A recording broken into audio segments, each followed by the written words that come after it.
구약 성경 281종입니다.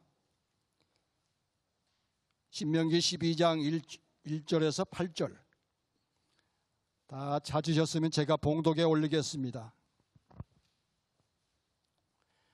내 조상의 하나님 여호와께서 네게 주셔서 차지하게 하신 땅에서 너희가 평생에 지켜 행할 규례와 법도는 이러하니라. 너희가 쫓아낼 민족들이 그들의 신들을 섬기는 곳은 높은 산이든지 작은 산이든지 푸른 나무 아래든지를 막론하고 그 모든 곳을 너희가 마땅히 파멸하며 그 제단을 헐며 주상을 깨뜨리며 아세라상을 불사르고 또 그 조각한 신상들을 찍어 그 이름을 그곳에서 멸하라.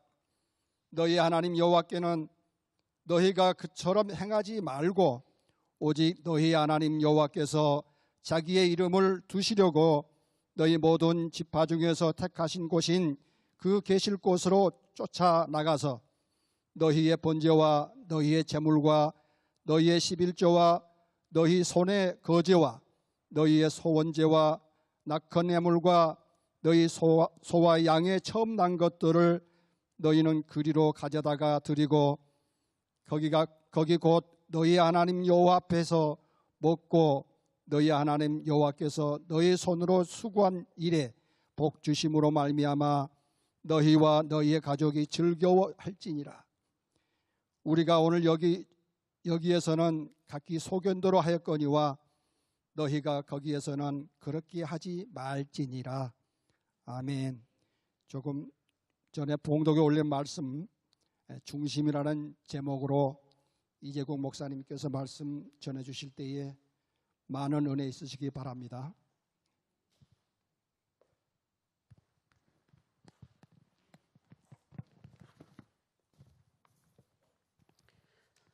할렐루야.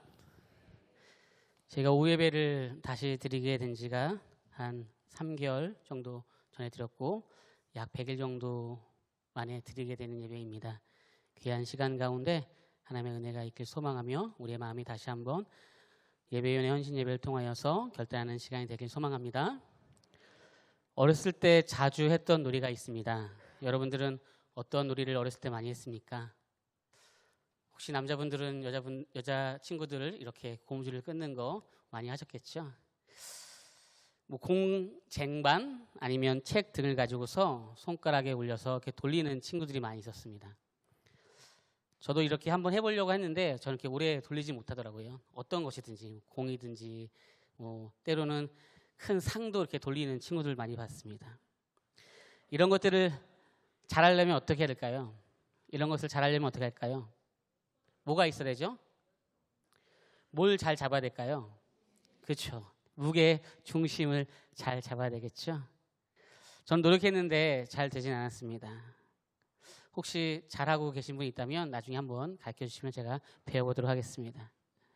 오늘 설교 제목이 중심입니다.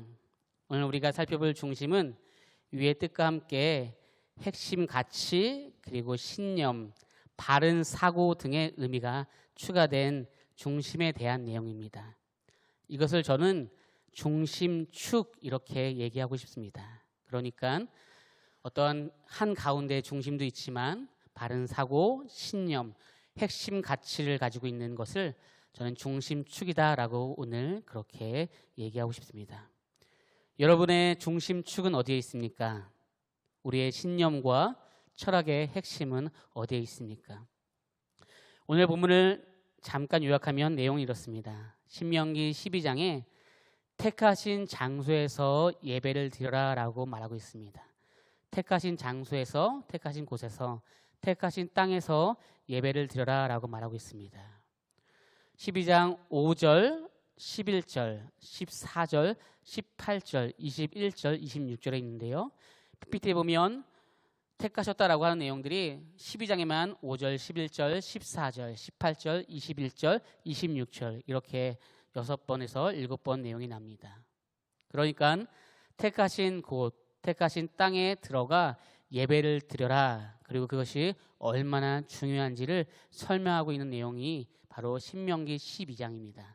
성경 전체 중에서 이곳이 가장 그 한 곳에 대한 중요한 내용을 다루고 있는 본문이라고 생각하시면 됩니다. 그러면 그 중에 우리 12장 14절의 말씀만 12장 14절의 말씀만 같이 한번 읽어보도록 하겠습니다. 함께 읽겠습니다. 시작.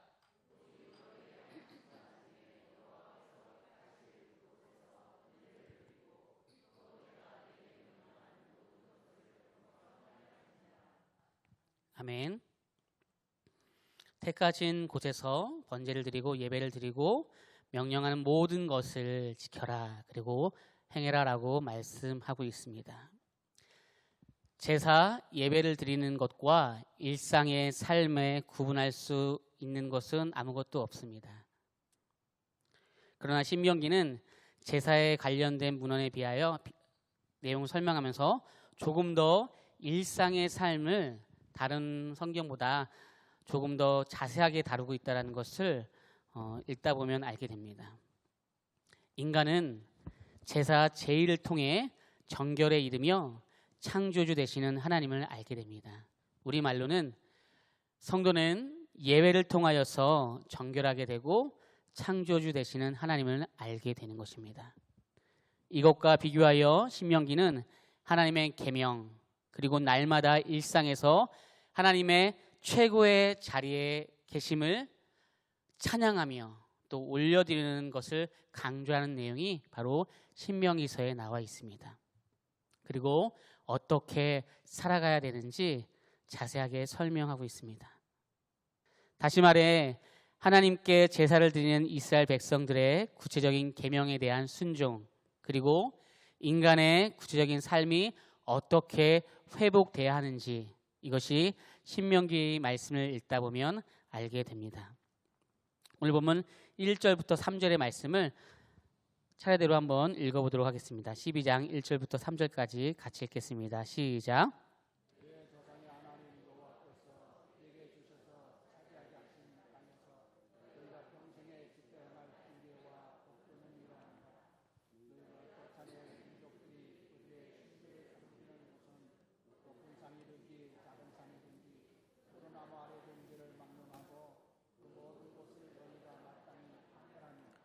그 제단을 헐며 주상을 깨뜨리며 아세라 상을 불사르고 또 그 조각한 상을 찍어 그 이름을 그곳에서 멸하라.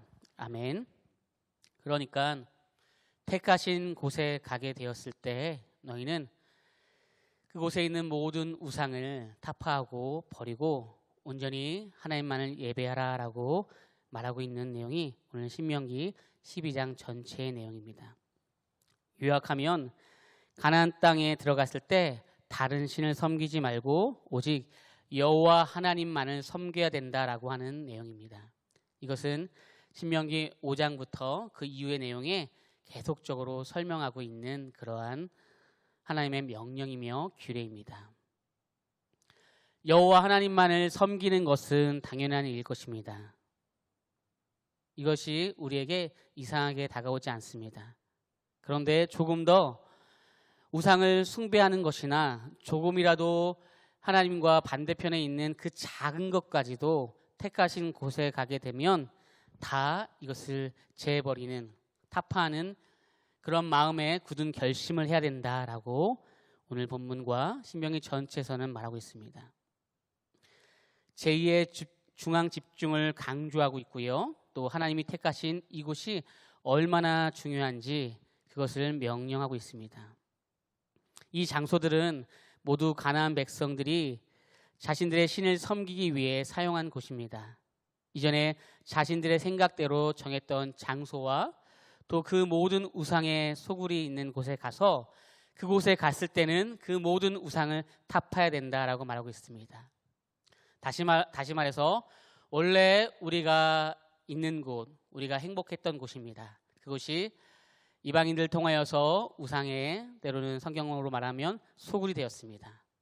그곳으로 다시 갈 때는 이전보다 몇 배의 노력과 또 몇 배의 결단이 있어야 될 것이다 라고 말하고 있는 것입니다. 그런데 이것이 사실은 조금 이상하다라고 생각할 수 있는 내용입니다. 왜냐하면 출애굽기 20장 24절의 말씀에 보면 예배를 드릴 때 한 곳이 아니라 여러 제단 속에서 예배를 드려도 된다라고 하는 말씀이 나옵니다. 20장 24절의 말씀을 같이 읽겠습니다. 시작. 내게 토단을 쌓고 그 위에 내 양과 소로 내 번제와 화목제를 드리라. 내가 내 이름을 기념하게 하는 모든 곳에서 내게 임하여 복을 주리라. 아멘. 그러니까 오늘 출애굽기 20장에서는 어느 곳에서든지 단을 쌓고 예배를 드릴 수 있다라고 말하고 있는데요. 오늘 신명기에서는 한 곳에 집중한 곳에 가서 중앙 성소에서 예배를 드려라라고 제안하고 있는 것입니다. 시기적으로 본다면 신명기 시간이 더 뒤에 있는 시간들로 우리가 생각할 수 있습니다. 그렇다면 오히려 반대가 돼야 될 것 같은데, 이전에는 편하게 예배를 드릴 수 있다, 어느 곳에서든지 예배할 수 있다라고 말했었는데, 지금은 그러지 말고 한 곳에 집중적으로 그 장소를 정해서 예배를 드리는 모습이 있어야 된다라고 말하고 있는 것입니다. 그러니까 이전에 가나안 땅을 향하여서 가는 여정들 속에서, 출애굽의 여정들 속에서는 그들이 실제적으로 예배를 제대로 드릴 수 없기 때문에 광야의 삶 속에서 천막을 치고 그곳에서 예배를 드릴 때에, 그때 그곳이 바로 예배를 드릴 수 있는 곳이다, 그리고 많은 예배를 드릴 수 있다라고 말하고 있었는데요. 오늘 가나안 땅에 들어갈 때는 그런 많은 제단들을 통하여서 예배하지 말고 한 곳 중앙 성소에 집중하여서 먼저 예배를 드릴 수 있어야 된다, 드려야 된다, 그래야만 한다라고 말하고 있는 것입니다. 왜냐하면 가나안 땅에 들어가서 그곳에서 만나게 될 문화는 이스라엘 백성의 자유로운 예배 형태를 넘어서서 이제 많은 우상들로 인하여서 오히려 예배에 방해가 되는, 문제가 되는 상황까지, 아니 신앙이 흔들릴 수 있는 상황까지 오게 되기 때문입니다. 그래서 오히려 예배를 드리고 있지만 이방인들이 드리는 그런 우상의 모습을 통하여서, 우상 숭배를 통하여서 예배와 우상 숭배가 결합이 된 그런 예배를 드릴 수 있기 때문에 조심해야 된다, 그리고 바로 알아야 된다라고 예배에 대해서 정의를 해주고 있는 내용들입니다. 오늘 12장 1절의 말씀과 연결해서 쭉 내용을 볼 때 하나님께서 땅을 주셨습니다. 그리고 땅의 의미를 살펴볼 때 이 땅에 대한 것이 거룩함과 연결됩니다. 죄로 말미암아 멸망되어야 되는 그 땅이, 그 곳이 하나님의 임재로 말미암아 거룩한 땅이 되었습니다. 그러니까 거룩한 땅이 있는 것이 아니라, 거룩한 지역이 있는 것이 아니라 그곳에서 예배를 드리고 하나님을 찬양하게 되고 하나님의 임재가 있으면 그 땅은 거룩한 곳이 되는 것입니다. 부흥로 168번지가 원래부터 터가 좋고 거룩하고 좋은 것인 것이 100년 전부터 정해져 있는 것이 아니라 이곳을 향하여서 기도하고 또 준비하고 교회를 세우고 그런 성도의 기도가 하나하나 거기에 녹아져 갔을 때 그곳이 거룩한 땅이 된다는 것입니다. 믿으십니까? 그러기에 우리는 죄로 말미암아 멸망당해야 되는 사람이지만, 또한 그러한 모습 가운데 있지만 거룩한 땅으로 바뀌는 것들처럼 우리가 이제 하나님의 임재 가운데 있을 때 나 자신이, 그리고 내가 속한 곳이, 직장이, 가정이, 교회가 하나님의 임재가 있기 때문에 그 땅은 거룩한 땅, 거룩한 곳이 되는 것입니다. 그것이 참 성소가는 진정한 성소에 대한 의미입니다. 우리는 하나님께서 아브라함에게 말씀하셨던 땅, 그리고 큰 민족, 복에 대한 내용을 잘 알고 있습니다. 가나안 땅에 들어가면서 이러한 모든 것이 성취되는 것처럼 우리는 생각합니다. 그래서 항상 우리는 생각하죠. 하나님, 가나안 땅에 언제 들어갑니까? 가나안 땅에 언제 들어갑니까? 라고 우리는 기도를 하기도 하고 때로는 화를 내기도 합니다. 우리 하나님은 그 화도 사랑으로 받으시죠. 이때 가장 시작되는 첫 번째는 바로 예배 처소의 중앙 집중화입니다. 이것을 저는 중심축이라고 말하고 싶습니다. 그러니까 예배를 드릴 때에 이제 중앙 성소에 집중하는 시작이 있어야 된다라고 말하고 있는 것입니다. 이 말은 하나님께 예배를 드리되 세대가 다르고 지역이 다르고 어려운 문제 앞에 봉착할 때에 그때에 본질이 바뀔 수 있는 것이 아니라 그 가운데서도 변하지 않는 중심축이 있어야 된다는 것입니다. 그것이 바로 예배 중심의 삶. 저는 이것을 교회 중심적인 사고라라고 그렇게 말하고 싶습니다. 예배에 있어 가나안에 들어가서는 여호와 하나님이 지정한 한 장소에서 그곳에서만 먼저 예배를 드려야 된다라고 제안하고 있습니다. 이는 족장 시대에 어디서든지 자유롭게 단을 쌓았던 것과 가나안에 있는 이방 종교의 산당들과 비교한다고 생각할 때 너무나 다른 패러다임입니다. 여기에는 가나안 종교와의 분리를 암시하고 있으며 한 곳이라고 하는 이 개념은 어떤 학자들은 성전, 그 성전을 바로 오직 예수 그리스도를 예표하기 때문에 신약에서 한 곳, 바로 예수 그리스도를 통하여서만 모든 은혜와 모든 생명이 있다라고 그렇게 말하는 것이다라고 하기도 합니다. 그러니까 땅과 연결하여서 그 땅이 거룩한 땅으로 변하게 됩니다. 우리가 얼마 전에 매일 성경으로 큐티를 했는데 거기에 보면 에스겔서 맨 마지막 48장의 마지막 절에 뭐라고 나옵니다. 뭐라고 나올까요? 여호와 삼마라고 나옵니다. 여호와 삼마라고 하는 뜻은 무엇일까요? 먼저 43장 5절부터 연결해서 보면요, 이렇게 나와 있습니다. 하나님의 영이 나를 들어 안뜰에 가십니다. 그리고 여호와의 영광이 가득한 성전에 우리를 인도하십니다. 그리고 그 모든 곳을 하나하나 다 조사합니다. 여기에 길이, 이 성전의 길이, 높이, 넓이 하나하나 다 기록하시고 맨 마지막에 48장 마지막 절에 그 성읍의 이름을 무엇이라고 합니까? 여호와 삼마. 같이 한번 해보겠습니다. 시작. 여호와 삼마. 한 번 더 하겠습니다. 시작. 여호와 삼마. 그 뜻은 그가 거기에 계셨다.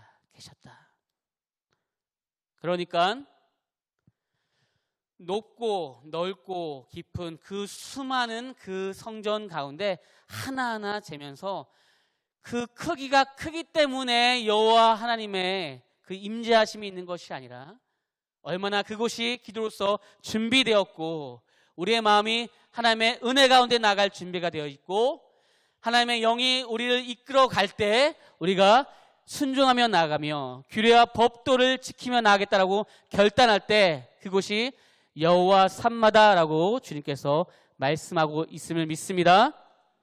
우리의 삶이 그러한 삶이 되길 소망합니다.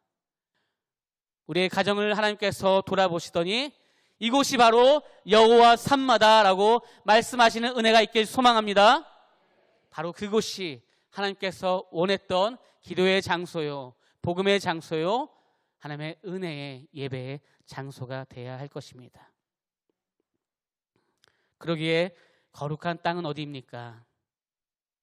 어떠한 장소를 넘어서서 하나님의 임재가 있는 곳, 하나님만을 소망하며 바라고 하나님의 나라를 꿈꾸는 곳, 그리고 내가 생각하는 모든 방법과 규칙이 있지만 그것을 내 뜻이 아니라 하나님 뜻에 맞추려고 노력하며 결단할 때 그곳이 바로 여호와 삼마, 하나님이 그곳에 계셨다라고 하는 명칭이 될 것입니다. 말씀을 준비하면서 그런 생각이 들었습니다. 과연 예배가 무엇일까? 제가 아니더라도 우리는 수백 번 그 이상의 예배에 대한 얘기를 들어왔습니다. 때로는 예배가 무엇인지 대하여 말할 때 삶이 예배지, 아니면 제가 아니더라도 우리 성도님들이 서로 예배에 대해서 다 정의할 수 있습니다.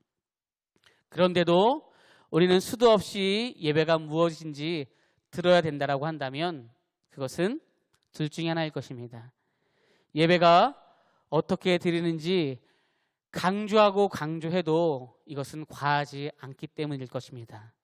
또 하나는 어쩌면 우리가 예배에 대해서 잘 모르고 온전한 예배를 드리지 못하기에 다시 한번 알아야 되는 의미가 있다라고 생각해야 할 것입니다. 사회적 거리를 감안하여서 아주 조심스럽게 3개월 만에 우리는 오후 예배를 재개했습니다. 지금도 사실 아주 조심스러운 모습으로 예배를 드리며 기도하고 있습니다. 예배를 정상한 첫 주일 오후 헌신 예배가 바로 예배위원회 헌신 예배입니다. 우연일 수 있지만 그 가운데 하나님의 은혜를 경험하길 소망합니다. 예배를 정의할 때 저는 이렇게 정의하고 있습니다. 처음 교회에 나온 이가 어색하고 불편하지 않고 온전히 하나님을 예배할 수 있는 곳, 그것이 됐다라고 한다면, 두 번째, 우리 모두가 예배를 통하여서 중심축이 정확하게 있고 이 예배를 통하여서 날마다 힘을 얻어서 마치 시간마다 자동차에 기름을 넣어야 가는 것들처럼 그렇지 않다면 살 수 없다라고 고백되어지는 그것이 바로 예배임을 믿습니다. 그렇게 그 예배의 힘으로써 우리는 가정에서 또 속한 공동체에서 직장에서 하나님의 나라를 이루어 가야 할 것입니다. 그러한 중심축이 우리 가운데 있기를 소망합니다. 이런 말들이 있습니다. 요즘에 유행하는 말인데요. 좀 씁쓸한 말입니다. 코로나 이전과 이후로 세계는 이제 갈라진다. 코로나를 경험하고 나서는 이제 완전히 다른 삶을 살아간다라고 말합니다. 어떤 이들은 교회도 이제 많이 달라지고 있다. 교회는 힘을 잃을 것이다. 생명력이 없다라고 말합니다. 왜냐하면 교회는 모이면서 서로 싸우기도 하고 또 나의 마음을 저 사람한테 얘기하면서 위로받기도 하고 하는 그런 공동체, 그리고 하나님을 예배하는 곳인데 그런 것이 제한되기 때문에 교회는 생명력을 잃을 것이다 라고 어떤 이들은 비약적으로 심한 비약을 하는 이들도 있습니다. 물론 조금은 어려워지고 있죠. 그런 시간들을 보내고 있습니다.